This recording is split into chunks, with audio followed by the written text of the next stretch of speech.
I mean, I'm really, really grateful at how well received our demo was.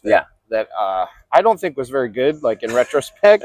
But I mean, we got so many amazing opportunities off the strength of a 3-song demo that, I couldn't be more grateful. You know, like we got to play Legions of Metal in 2023 and Stormbringer Metal Fest and Trevor from Haunt's Frozen in Time Fest, and the album wasn't even announced when we got asked to play Hell's Heroes. We still just had that 3-song demo out, so awesome. I couldn't be more grateful.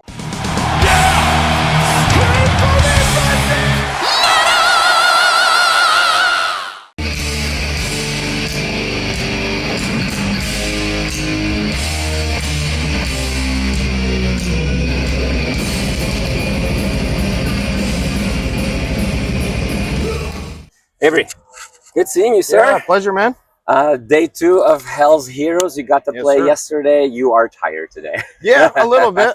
Morning was a little rough, but I'm good and recharged now. So you can just enjoy the fest. You're staying here for a couple more days, I assume? Yep. We're staying here through the fest, and then my spouse and I are going out to New Orleans after to check that out. So nice. Good time. Your show overlapped a little bit with the end of Satan. Yes. And here I was thinking, when I'm going to go to your show, it's not going to be a whole lot of people because Satan is playing, but I was so wrong. Like, the venue was packed for you guys. Yeah. How was it playing the show? Because this is a big one. Well, I think that Satan playing the pre-party helped too, because a lot of people were like, saw him last night, so can, leave out on that a little early and catch ours. But it was awesome, man. Like, it overstepped my expectations and had a really, really good response. So I couldn't be happier with how the show went. Absolutely. Now, you were wearing an Eternal Champion t-shirt yesterday. Yeah, man. I was waiting for you to pull out a sword. Well, I can't really fly with it, and at home I'll do the sword thing, here and there. But the music you bring is theatrical, is a way to call it. If resources were no issue, like, what would be the wish list for a big show? Because there's a lot of choirs on your album. Yeah, I think it would be so cool to see you play with like an actual choir on stage. That would be sick for sure. Yeah. That would be really cool. Choir. I mean, like the Castle Ruins they have at Keep It True, like that's pretty fucking sick. Something like that would be cool for sure. But I don't know if we would do too much in that regard, just because we do try and keep it somewhat like stripped down, aside from like choral. Little bit of choral stuff here and there. I don't think anything too extravagant would be necessarily in our wheelhouse. Now, you also are like, compared to some, like, people are looping you obviously in with the whole trad metal scene.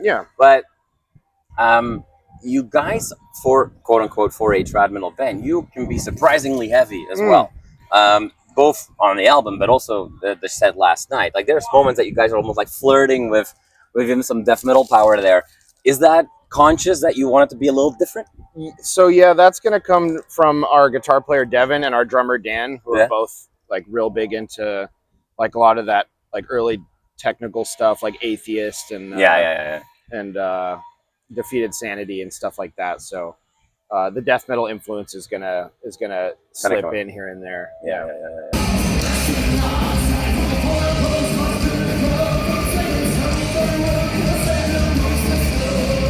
You kind of teleport us to a world of adventure on your album. Is it pure escapism, or because everybody can read lyrics in different ways? Like, I'm gonna read your lyrics different than you guys write them, right? So I can, if I want to, I'll find metaphors and I'll find commentary. Is that true? Am I seeing ghosts, or is it really just escapism? It depends on the song, right? Because like certain songs are purely escapism, like Blades on the Rampart, Silver City Fell off the new album, Spires Deep, Caverns High, songs that more so like tell stories. But there are definitely metaphors to be found in songs like Beyond the Lighthouse and Bishop's Vengeance from the upcoming album as well, that are very much cover themes like finding greater purpose within yourself and sort of metaphors masked in escapism themes and fantasy. Yeah.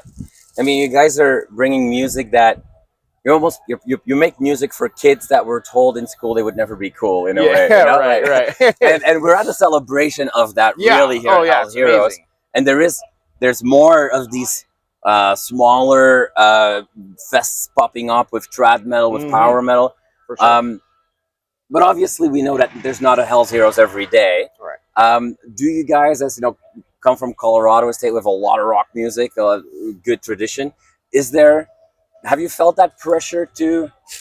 Is it hard to say like, no, we just want to do our own thing, like we are going to do what we thought was cool?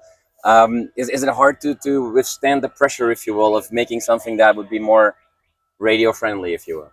No, I don't think so. Because we just ultimately like do what we like, and if you think it's cool, then you know that's cool, and if you don't think it's cool, then it's not for you. You know what I mean? So, I wouldn't say there's any pressure in that regard. When people ask me like, what's Hell's Heroes like? I say like, well, it's a bunch of people from the early 80s and a bunch of young people pretending to be from the early 80s in a way. How do you see the scene kind of going? Because like we say, like Hell's Heroes is here. We've got Mad with Power. There's Blaze of Steel. Like there's a bunch of these fests popping up. Yeah. It feels, as an outsider, because I'm usually in Canada.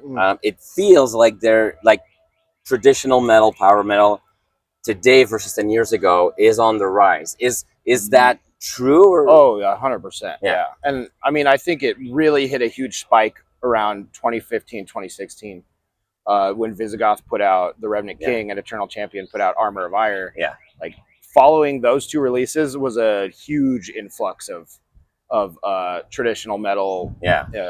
Across the board, from like traditional metal, epic doom, US power metal, and then even bringing back like the early LA scene. Like that vibe has seen a huge spike, because obviously there's bands playing like traditional style music way before like 3 Inches of Blood, Cauldron, Night Demon, the big three, Enforcer, Skullfist. But like I also feel like a lot of that stuff kind of gets lumped all together now. Like bands that are trying to sound like Dawkins are getting lumped in with bands that are, Epic Doom, doing Epic Doom and Man of War Worship, and even though there's like old school thrash stuff. But no, it's cool.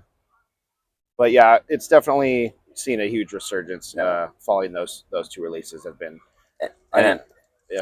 inspirational for a lot of people. Exactly. And then part of that, if we fast forward 10 years, all of a sudden now you're here, first album out, soon out, getting tractions, playing on that stage. It's before you know it, you're going to be considered one of those flag bearers, right? Or sword wielders, I should say.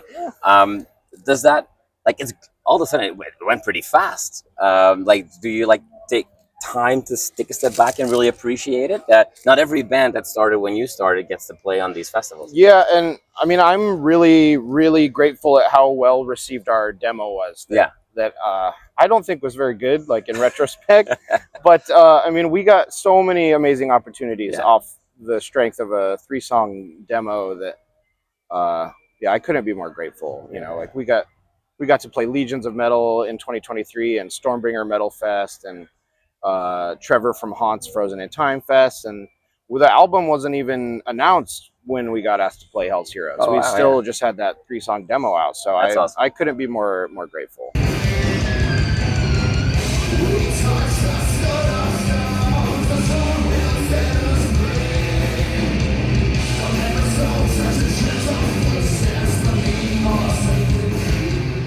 I hope that people like the album just as much as they like the demo. So. I have a feeling they will.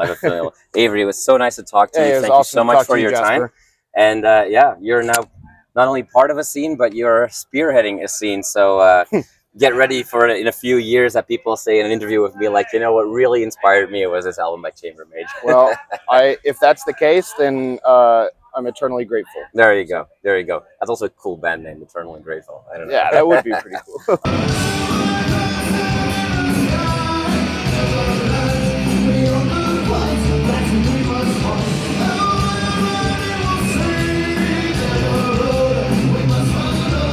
You are awesome for watching this video. Click right here to see more content like it and subscribe to the channel.